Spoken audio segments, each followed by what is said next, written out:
So here we have on eBay this week a collection of small antique chess sets.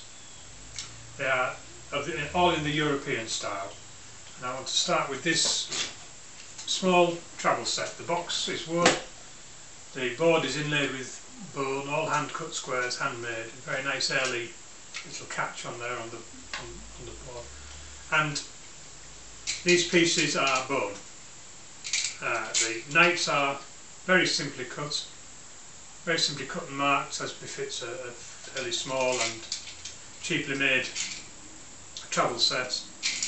The pieces are interesting in that there's not a lot of difference between the kings and the queens, the bishops or fools, depending on whether it's French or English. But you can see there's little difference there between those pieces. The pawns significantly smaller, of course, but as far as the royals and the bishops are concerned, not a lot of difference between them. You'd have to get used to this set to use it to play. I'm sure it would take a while, but still a nice handmade thing, and the slight differences in the turning. The rooks or castles are a reasonably familiar form, and it's all complete and undamaged. Now we have this Regence set, famously used in the Café de la Regence in Paris by such luminaries as Napoleon. Now Napoleon was criticised in his play for sacrificing his pawns needlessly, and it's hardly surprising. Look how small they are compared to the pieces. You can hardly see them on the board. So, goodness me, no wonder he was so cavalier. And I've been thinking about this idea of whether or not the chess sets that were played with in the past affected the way people played the game, and it's an interesting idea. We're still doing some more work on that. But certainly Napoleon was criticised for not having much use for his soldiers and would rather play with the generals. And perhaps that was to do with him being Napoleon Bonaparte, and perhaps it was to do with the chess set. But here we are, bearing in mind these are fools, not bishops. The French were very definite that they called le fou, not the bishop. They wouldn't have that. And of course the knights are always significantly taller than they are in the Staunton pattern set, which came much later. So that's the Regence pattern. This is probably from around the turn of the century, could be a little later. Then we have this St George set. Now this was a set which Howard Staunton criticised for blocking the sight of the pawns on the board. One of his favourite gripes about playing chess, although he had a large St George set himself which he took to play against St Amant when he played in the famous World Championship in Paris in 1841.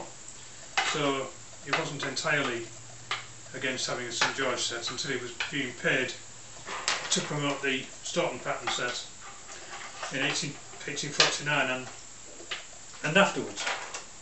So this is a small example. The whole idea of this collection is for someone who's interested in antique chess sets to be able to get into the collecting arena without spending a lot of money, because the larger versions of these sets can cost quite a bit.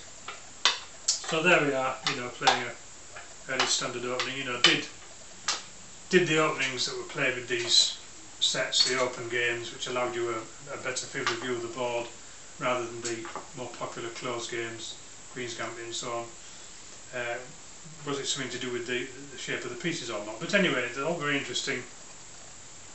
Interesting to look at the way they were made and turned, and the slight variations in the pieces from being handmade, of course. And goodness, I don't suppose they would pay very much making a set like that, but old boxwood and ebony, just as its larger cousins would be. And certainly the larger sets are more impressive on display, but these look very pretty as well. And now we have a typical Old English bone set. These are sometimes called barleycorn, of course they're not barleycorn, they're nothing to do with barleycorn. That's a slightly different design. But these are bone, and they were frequently used in the 19th century. And the amount of work involved is quite incredible. These are made up from 1, 2, 3, at least 3 different pieces of bone on this side, all screwed together. You know, the guys who were making these, the rooks, see the nice rooks with the little stem that do the pieces, as opposed to the St George set with a solid rook like that. See the Regence set has a rook with a bit of a stem. So, oh no, let's have a look at the box. So, here we have it. It's